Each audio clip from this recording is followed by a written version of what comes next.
आत्मनिर्भर की पटरी पर दौड़ रहा आज का भारत क्या कल का अखंड हिंदू राष्ट्र है? आज ये सवाल इसलिए क्योंकि भगवा सरकार में देश को फिर से हिंदू राष्ट्र बनाने की मांग उठी है। 57 इस्लामिक देशों की दुहाई देकर भारत को पुनः हिंदू राष्ट्र बनाने की वकालत तेलंगाना के विधायक टी राजा कर रहे हैं। वहीं हिंदू संगठन सड़क पर उतरकर भगवा रैली निकाल रहे हैं। अखिल भारत हिंदू महासभा और अंतर्राष्ट्रीय संत महासभा द्वारा हिंदू राष्ट्र से जुड़े प्रस्ताव पारित किए जा रहे हैं। उम्मीद की इसी किरण में कांग्रेसियों का तीखा प्रहार चरम पर है। कांग्रेसियों के लिए लोकतंत्र खतरे में है, ना कि देश का हिंदू। तभी तो पूर्व मुख्यमंत्री अशोक गहलोत का साफ कहना है, देश का हिंदू राष्ट्र घोषित होना बाकी है, जहर तो फैलाया जा चुका है। जो कि आरएसएस के लिए हिंदू राष्ट्र एक राष्ट्रवादी विचारधारा है और इसी दिशा में संगठन कार्यरत है, और जिस कारण देशवासियों में हिंदू राष्ट्र की तारीख जानने की उत्सुकता है। ऐसे में क्या ज्योतिष के चश्मे से अखंड हिंदू राष्ट्र को देखा जा सकता है? क्या कर्मशील प्रधानमंत्री नरेंद्र मोदी के रहते विश्व पटल पर अखंड हिंदू राष्ट्र की तस्वीर उभरेगी? इस पर अमेरिकी धरती से इंडो अमेरिकी ज्योतिष पीवीआर नरसिम्हा राव की ज्योतिष गणना क्या कहती है, देखिए सिर्फ और सिर्फ धर्म ज्ञान पर। पीएम मोदी अपना तीसरा कार्यकाल पूरा नहीं कर पाएंगे, ये आपकी एक संभावना है, और मुझे पता है कि आप भी चाहते हैं कि पीएम मोदी अपना तीसरा कार्यकाल पूरा करे ही करे। मैं भी चाहती हूँ, देश का हर वासी चाहता है। लेकिन जब अगर ऐसी संभावना अगर लग रही है तो एक उम्मीद हमें टूटती हुई नजर आती है अखंड हिंदू राष्ट्र की। यहाँ मैं हिंदू राष्ट्र की नहीं, मैं यहाँ पे अखंड हिंदू राष्ट्र की बात कर रही हूँ। क्या वो तस्वीर, क्या आपको लगता है कि भविष्य में हमें नजर आ सकती है?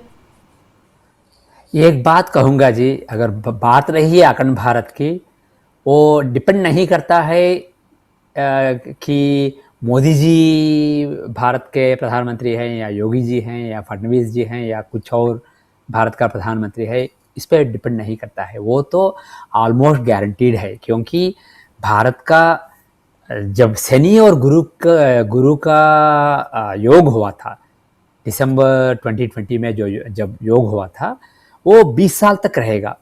अगर वो कुंडली बनाएंगे तो वो 20 साल तक क्या रहेगा उसे दिखाएगा। और उस 20 साल की कुंडली में षष्ठ्यंश चक्र, जो षष्ठ्यंश कुंडली है, वो ऐसे कर्मों को दिखाता है, वो बहुत ही सूक्ष्म है और वो बहुत बड़ा असर रखेंगे आपके डेस्टिनी पे। उस षष्ठ्यंश कुंडली में, ये कुंडली इंडिविजुअल चार्ट्स में हम इस्तेमाल नहीं करते हैं, क्योंकि ये हर 2 मिनटों में बदलता जाता है, इसलिए हमें एक्यूरेट टाइम चाहिए। और लोग कॉन्फिडेंस के साथ नहीं बता सकते हैं कि मेरा बट टाइम यही है, ये 2 मिनट बाद में या 2 मिनट पहले में नहीं है। मगर ये जो मंडेन चार्ट्स में कहता हूँ, शनि जी गुरु का जब युति हुआ था, ये सब हम एक्यूरेटली बना सकते हैं। इसलिए उस कुंडली में भारत के षष्ठ्यंश में शनि लग्न में है, मकर लग्न में, वो महापुरुष योग देता है, शशि योग। और दशम भाव जो है, वो जो राजभाव है, उसमें शुक्र बैठा हुआ है अपने मूल त्रिकोण में, वो स्वराशि में। और चतुर्थ में मेष राशि में मंगल बैठा हुआ है अगेन अपने मूल त्रिकोण में। इसलिए 3 ग्रह 3 महापुरुष योग दे रहे हैं, और लग्न में और राजस्थान में ऐसे योग हैं। इसलिए मुझे पूरा यकीन है कि भारत बड़ा पावर बन जाएगा आने वाले 14 सालों में। ये 2020 से लेके 2040 तक का जो वक्त है, ये भारत के लिए बहुत महान अवसर है। और मुझे कॉन्फिडेंस है कि 2040 तक भारत के बाउंड्रीज बढ़ जाएंगे, और जो भी अखंड भारत का स्वप्न था कुछ देशभक्तों के मन में पिछले कुछ सालों से, वो रियलाइज हो जाएगा 2040 तक। और ये मायना नहीं रखता कौन प्रधानमंत्री है। और रही बात मोदी जी की, वो बहुत ही अच्छा काम कर रहे हैं, किए थे। मगर मैंने कभी नहीं कहा था कि वो उन्हें निकाल दिया जाएगा। मेरा प्रेडिक्शन ये था कि वो अपने आप पदत्याग करेंगे, और जो भी आएगा उनके बाद वो बिल्कुल भाजपा का ही होगा। वो उनका ऐसा आदमी होगा, वो मोदी भी उन्हें चाहते हैं और उनकी अनुमति से होगी, वो उनके खिलाफ तो नहीं है।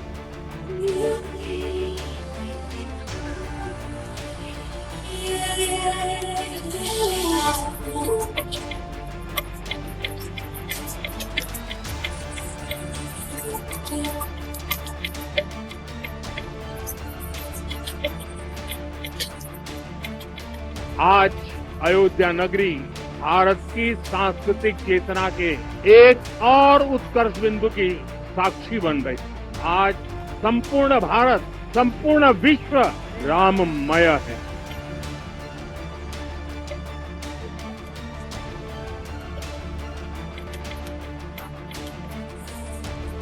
राम यानी आदर, राम यानी मर्यादा, राम यानी जीवन का सर्वोच्च चरित्र, राम यानी सत्य और पराक्रम का संगम।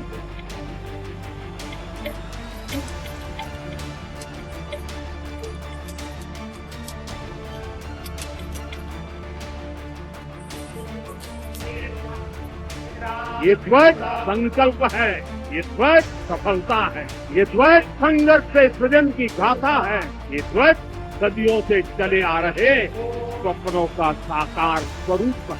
ये ध्वज संतों की साधना और समाज की सहभागिता की सार्थक परिणति।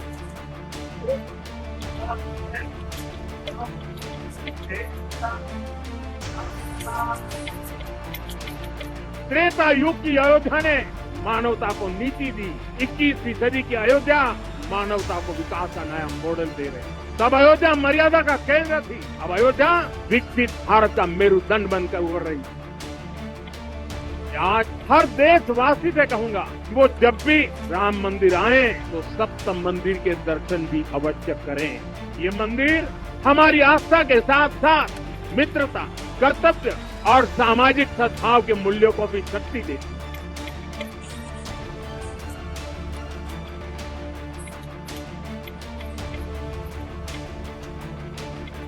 राम सिर्फ एक व्यक्ति नहीं, राम एक मूल्य है, एक मर्यादा है, एक दिशा है। अगर भारत को साल 2047 तक विकसित बनाना है, अगर समाज को सामर्थ्यवान बनाना है, तो हमें अपने भीतर राम को जगाना, हमें अपने भीतर के राम की प्राण प्रतिष्ठा करनी हो। और इस संकल्प के लिए आज से बेहतर दिन और क्या हो सकता है।